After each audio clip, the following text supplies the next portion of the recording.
नमस्कार, फिर पैसा बोलता है में आपका स्वागत है। आज एक अच्छी खबर है आपको। इंटरनेशनल मार्केट में सोने का दाम गिरा, लगभग 2% गिरा, लेकिन भारत में वो गिरावट रिफ्लेक्ट नहीं हुआ। क्यों नहीं हुआ? इसीलिए क्योंकि रुपया भी नीचे गिर गया। रुपया का दाम 93.84 तक नीचे गिर गया। कंप्यूटर साइंस इंजीनियर उसे डिफेंड नहीं कर पाए। तो आज सोने का दाम 14,250 तक पहुंच गया। सिर्फ 50 रुपया कम हुआ। 24 कैरेट में 15,545 तक पहुंच गया और 55 रुपया की गिरावट थी। सिल्वर का दाम बहुत ज़्यादा बोल रहे हैं, मैं उसे नहीं बोलूँगा, लेकिन फ्यूचर्स मार्केट में 2,49,000। आज मार्केट नीचे आई, एंडिंग में 198 थी, लेकिन लास्ट रीडिंग 209 थी। बैंक निफ्टी भी नीचे आई थी। सारी इंडेक्स नेगेटिव थी सिवाय तीन। एफएमसीजी फ्लैट थी, मेटल भी फ्लैट थी और ऑटो इंडेक्स भी फ्लैट थी। बड़ा गिरावट आईटी इंडेक्स में हुआ। आईटी इंडेक्स में 2.7% डाउनफॉल थी। बैंक निफ्टी में भी गिरावट थी। क्यों आईटी में गिरावट थी, इसके बारे में पहले हम देखेंगे। भारत में 400 बिलियन डॉलर आईटी सर्विसेज और बीपीओ की प्राइसेस हैं। इसमें बड़ा प्रॉब्लम है, इंटरनेशनल मार्केट में डिमांड नहीं है।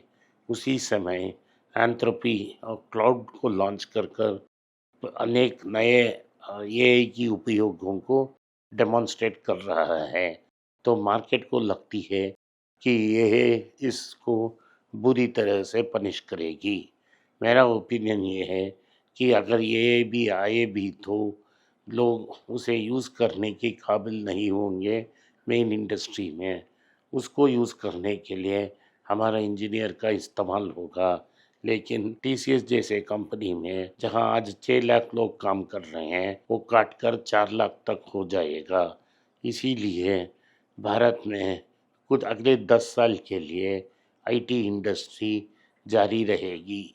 लेकिन क्या होगा कि क्योंकि भारत के पास उसको रिप्लेस करने के लिए दूसरा बड़ा एक्सपोर्ट्स का इंजन नहीं है, रुपया प्रेशर में होगा और रुपया निरंतर गिरता हो रहेगा, जैसे पिछले 2 साल में रुपया ने गिरा है।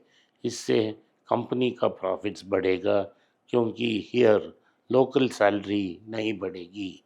इसके कारण इस कंपनीज को प्रॉफिट्स ज़्यादा होते होंगे, लेकिन टर्नओवर फ्लैट या कम होगा। 400 बिलियन डॉलर तुरंत एक दिन में 300 बिलियन डॉलर नहीं होगा, लेकिन 400 बिलियन डॉलर, 500 बिलियन डॉलर भी 1-2 साल में नहीं होगा। ये मैच्योर और फ्लैट कंपनी होगा। और जब जब स्क्वीज रुपया कम होती है, इसकी वैल्यूएशन बढ़ेगी। तो लोग आपको सलाह देंगे इसको हमें नहीं कंसिडर करना चाहिए। लेकिन मेरा एडवाइस ये है, जब प्राइस टू अर्निंग्स रेशियो नीचे आती है, बहुत कंप्रेस हो जाती है, इस कंपनीज में कोई एक्सपेंस नहीं है। ये कंपनी और इन्वेस्टमेंट्स दूसरी जगह में करेंगे, नहीं तो डिविडेंड के रूप में वापस देंगे। इसमें मशहूर है टीसीएस सारे पैसे डिविडेंड में दे देंगे, लेकिन विप्रो जैसे कंपनी स्लो और स्टेडी दूसरा इन्वेस्टमेंट्स करेंगे। 50 साल पहले जब असीम प्रेमजी ने विप्रो को टेक ओवर किया, वो एक वनस्पति मैन्युफैक्चरर था। वहाँ से वो computer manufacturer, printer manufacturer, leather, fluid dynamics, GE के साथ मेडिकल इक्विपमेंट, अनेक कंपनियों में डाइवर्सिफाई की। लेकिन मेन लिस्टेड आर्म जो थी, वो आईटी में घुसकर बड़ा डेवलपमेंट दिखाया पिछले 25 साल में। अगर इसमें डिमांड कम होती है तो प्रेम जी दूसरी तरफ पैसा को रूट कर लेंगे। तो इन जैसे कंपनियों पे हमें इन्वेस्ट करने से कोई नुकसान नहीं होगा। कंपनी को चीपली हम कंसिडर कर सकते हैं। आज ऐसा एक बड़ा मौका था, क्योंकि एक ही दिन में एचसीएल 11% गिर गया और टेक महिंद्रा में भी बड़ी फॉल थी। यूएस की टैक्स रिफंड वापस मिलना शुरू कर दी। 166 बिलियन डॉलर्स वापस आना चाहिए। इससे क्या होगा जिन्होंने एक्सपोर्ट किया वो एक्सपोर्टर्सों ने इंपोर्ट किया था उनको मिलेगा। भारत से जो एक्सपोर्ट मिला उनको कोई प्रॉफिट मिलना नहीं होगा। ये अमेरिकन ट्रेड डेफिसिट को एक्सपेंड करेगा, डेफिसिट को अफेक्ट करेगा, डॉलर को वॉर के बाद वीकन करेगा। अगला न्यूज़ हम देखेंगे तो ट्रेंट के बारे में देखेंगे। ट्रेंट ने आज अपना रिजल्ट अनाउंस किया, 26% उनकी प्रॉफिट्स बढ़ी, 400 करोड़ का प्रॉफिट्स है।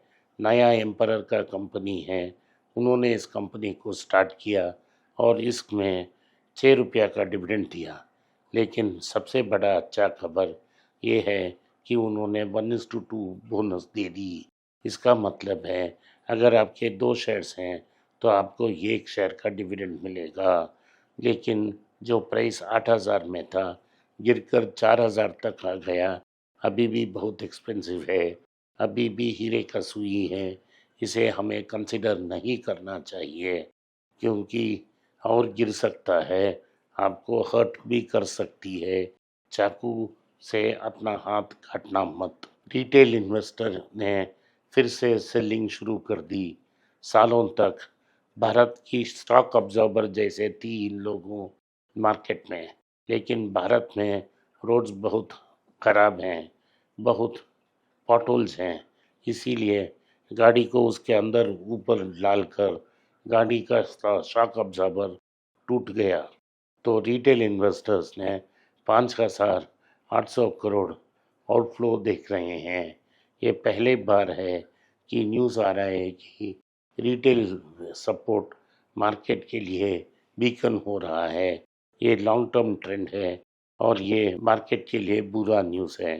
अगर आपने 3 साल पहले और उसके पहले मार्केट में पैसा डाला हो तो आप पैसा को बाहर निकालिए। पैसा को बाहर निकालने से अपना प्रॉफिट्स को बच पाएंगे। इससे क्या होगा कि आपका प्रॉफिट्स प्रोटेक्ट होके बॉन्ड्स में और इंटरेस्ट मिलेगा। तो अपना पैसा सेफ रखें। भारत में 13 साल के बाद पहली बार फर्टिलाइज़र आउटपुट नीचे आ गया है।